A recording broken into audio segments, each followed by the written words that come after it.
So Gav, what things do you need to consider if you're interested in buying a chiller to go alongside your kettle or with your kettle?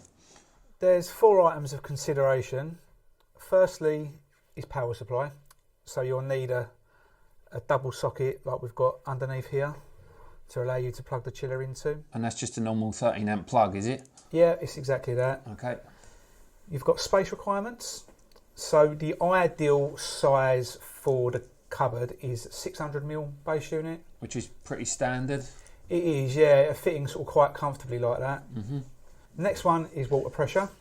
There's a minimum of 1.5 bar and a maximum of 5, and that's exactly the same as the water boiler. Okay, and if people need help with measuring or how to measure their pressure, we covered that in our previous video on the kettle system installation guide. We did, yeah. Okay, really, so they can take a look at that. Yeah, it's really sort of straightforward, easy process. Okay. And the last factor really, which is the most important, is allowing ventilation under the cupboard. So the way in achieving that is to drill holes in the back of the cupboard using a hole saw, and also drilling holes in the kick space. So that allows the air to circulate on the in and out of the cupboard. And the kick space is what? The bit under the cabinet is the kick space? Yeah, kick space. Some people regard it to as plinth. Okay.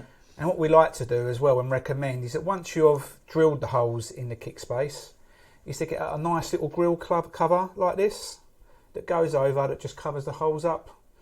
You can get, as you can see, we've got a plastic one here for today, but you can get aluminium, stainless steel. And they're inexpensive and widely available? They are, yeah, they're really cheap.